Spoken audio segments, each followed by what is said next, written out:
Hello അസ്സലാമു അലൈക്കും നമസ്കാരം. ഞാൻ ഇന്ന് ഉണ്ടാക്കാൻ പോകുന്നത് സേമിയം വെച്ചിട്ടുള്ള ഒരു പുഡിങ്ങാണ്. അതിനുവേണ്ടി ഒരു പാൻ അടുപ്പത്ത് വെച്ച് അതിലേക്ക് 2 സ്പൂൺ നെയ്യ് ഒഴിച്ചു കൊടുക്കാം.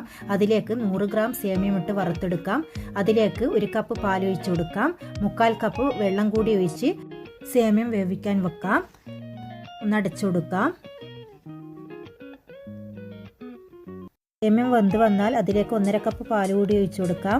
അതിലേക്ക് 1/4 കപ്പ് കണ്ടൻസ്ഡ് മിൽക്ക് കൂടി ഒഴിച്ചു കൊടുക്കുന്നുണ്ട്. 3-4 സ്പൂൺ പഞ്ചസാരയും കൂടി ഇട്ട് കൊടുക്കുന്നുണ്ട്. അതിലേക്ക് കുറച്ച് കാഷ്യൂനട്ട് കൂടി ഇടുന്നുണ്ട്. അതിലേക്ക് 2.5 സ്പൂൺ കസ്റ്റേർഡ് പൗഡർ 1/4 കപ്പ് പാലിൽ മിക്സ് ചെയ്ത് വെച്ച് ഇതിലേക്ക് ഒഴിച്ചു കൊടുക്കാം. നല്ലവണ്ണം കൈവിടാതെ ഇളക്കിക്കൊണ്ടിരിക്കണം. ഈ രൂപത്തിലാവുമ്പോൾ ഫ്ലെയിം ഓഫ് ചെയ്ത് ചൂടോടുകൂടി പുഡിംഗ് ട്രേയിലേക്ക് ഒഴിച്ച് ചൂടാറുമ്പോൾ ഫ്രിഡ്ജിൽ വെച്ച് തണുപ്പിച്ചെടുക്കാം. Thank you.